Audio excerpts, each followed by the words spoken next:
Coming up on Mountain News this morning, the London Police Department has made a second arrest in an assault outside Walmart earlier this month. And the roar of antique engines will echo through downtown Ashland as the Great Race makes a long-awaited stop in the city. Dedicated to Eastern and Southern Kentucky, this is WYMT Mountain News this morning.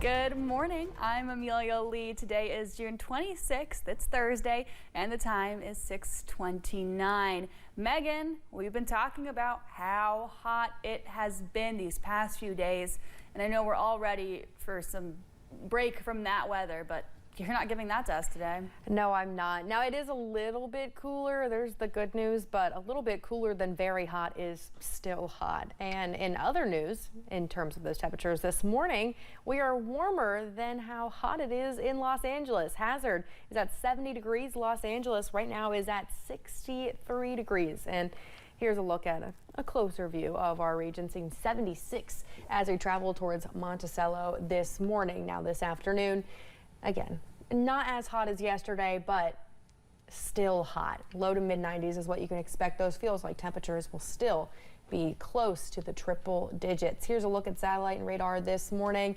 Just looking a little bit of clouds. We do have some storm chances as we head into the afternoon. Amelia.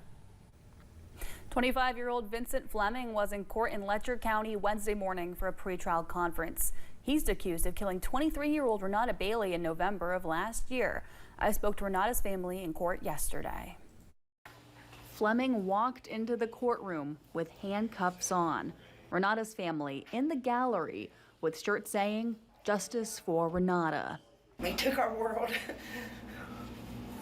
He took a big part of the county, actually. At Fleming's arraignment in December, WYMT reported that he entered a not guilty plea in regard to a murder charge.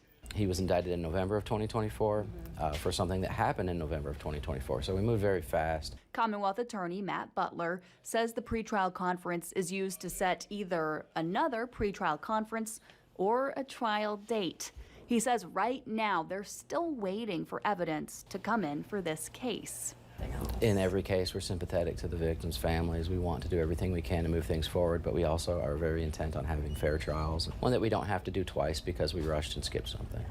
Renata's family, hand in hand, holding on to one another as they await next steps and ask for justice.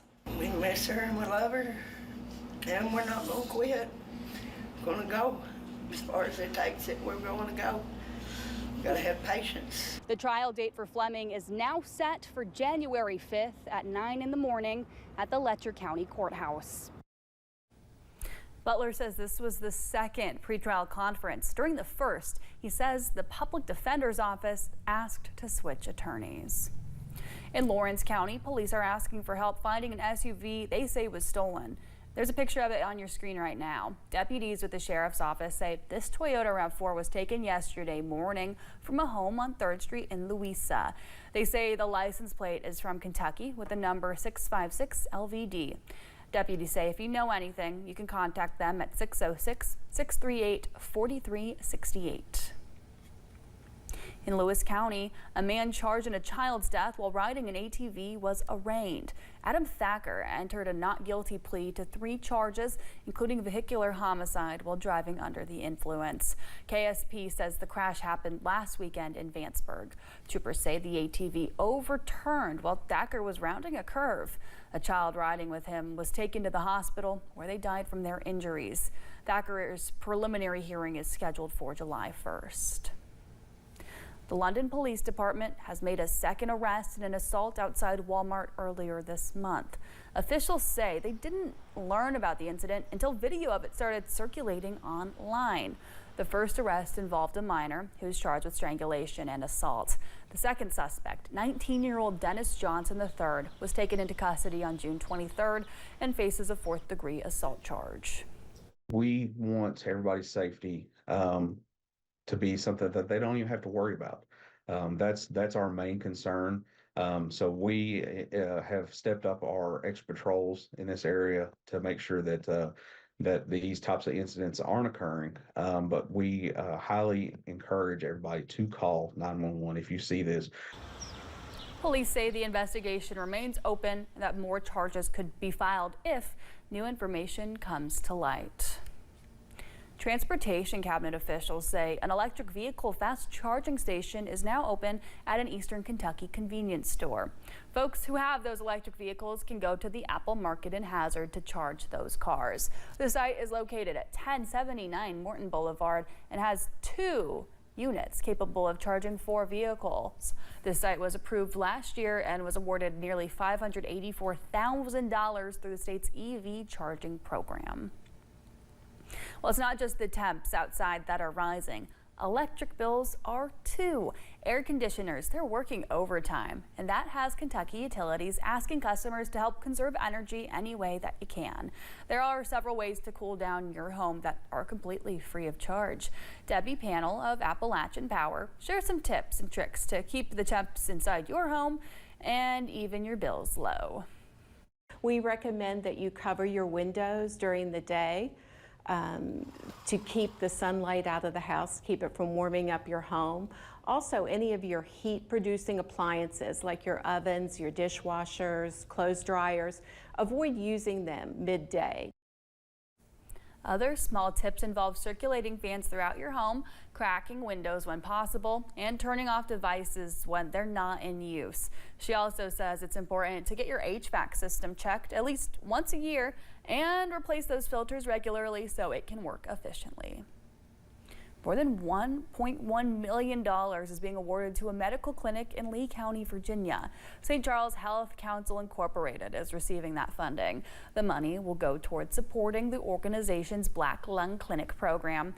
In a statement, Congressman Morgan Griffith says coal miners in Southwest Virginia and their families benefit from specialized health services administered by clinics like the one in St. Charles. Members with the Floyd County Chamber of Commerce say there will be a ribbon cutting Friday. The occasion will be for the grand reopening for BU Medical Spa in Prestonsburg. Officials say the spa has achieved significant accolades, including being ranked among the top 250 medical spas in the U.S. This will take place at 205 South Arnold Avenue. Church groups are spread throughout Pike County this week, working to give back and love loud. Love Loud 2025 is underway, bringing churches and youth groups from the area and from out of the state together to address needs for neighbors in Pike County. From building ramps and improving homes to organizing free yard sales and free car washes. Volunteers say it's all about showing that love and grace are free gifts from God. There's just so much need here. And it's so cool how we can meet that need. And when we do meet that need, it kind of opens up a gate so that we can come straight to their heart. The outreach continues the rest of this week with more construction, car washes, and yard sales on the agenda. The roar of antique engines will echo through downtown Ashland today as the Grace Race makes a long-awaited stop in the city. But while the event promises fun for car enthusiasts, it also brings traffic impacts drivers will want to plan around. The Hemmings Motor News Great Race is rolling into the city for the first time in 20 years, and it's bringing 250 vehicles from around the world. I think everybody will love seeing it. I know my kids are going to love seeing it. So, I mean, it's just a good thing for the family. It's a good thing for car enthusiasts or history buffs that want to just come down and see it, or somebody who just wants to come and enjoy Ashland. The Great Race is a classic car rally, and the opening ceremony for the event in Ashland is at 12:30 today on 18th Street. The race runs from St. Paul, Minnesota to Irmo, South Carolina. It spans more than 2,300 miles. Railroad maintenance work is getting ready to start in Harlan County. Transportation cabinet officials say the CSX Corporation will do those operations today on US 421. The work will happen at mile point 17.23 near the intersection of US 119. Officials say the work will run from 6 until 8. They also say a road in Pike County will be closed each day starting Monday. They say Kentucky 3227 in the Joes Creek area will close for soil nail retaining wall repairs. It'll start at mile point 7.05 and will happen each day from 7 until 5. That work expected to last about 2 weeks. Hundreds of workers in Campbell County, Tennessee will be out of a job by the end of the year. A notice filed to the state's Department of Labor and Workforce Development says DeRoyal Industries will permanently close its La Follette plant on December 31st. 153 workers will be impacted. DeRoyal Industries manufactures healthcare products and custom procedure trays. Their Campbell County facility has been open since 2004. Yesterday, a memorial was held for longtime WKYT News Director Ken Kurtz. Kurtz was in Lexington when WYMT signed on the air nearly 40 years ago and was always a huge supporter. Kurtz retired years ago, but remained an active force in advising reporters and editors at WKYT about the best approach to stories. Yesterday's memorial featured food, Ken's favorite music, and reminiscing by former colleagues and friends. He was a very professional newsman from the get-go, very serious. He could drill down into a story. He would know, and he would want to know, all the facts that he could find about it. Ken was inducted into the Kentucky Journalism Hall of Fame in 2007. He died in April at the age of 95.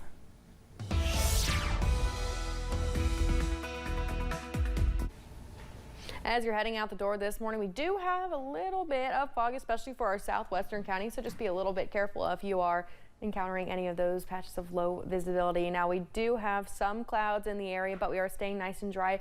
We have some storm chances in the forecast as we head into the evening hours. Shower chances popping up this afternoon. Current temperatures are sitting in the 70s. By the time we head into the afternoon, the 70s will warm up into the low to mid 90. Feels like temperatures are still hot today with that high humidity, so stay hydrated. Here's a look at that travel forecast if you are heading out. 70s this morning, lunchtime, we're looking at the mid 80s with those partly cloudy skies, and then by the evening, that's when we're start to see some of those chances for showers and storms with temperatures in the 90s. Amelia. Well, thanks for joining us on Mountain News this morning at 6:41.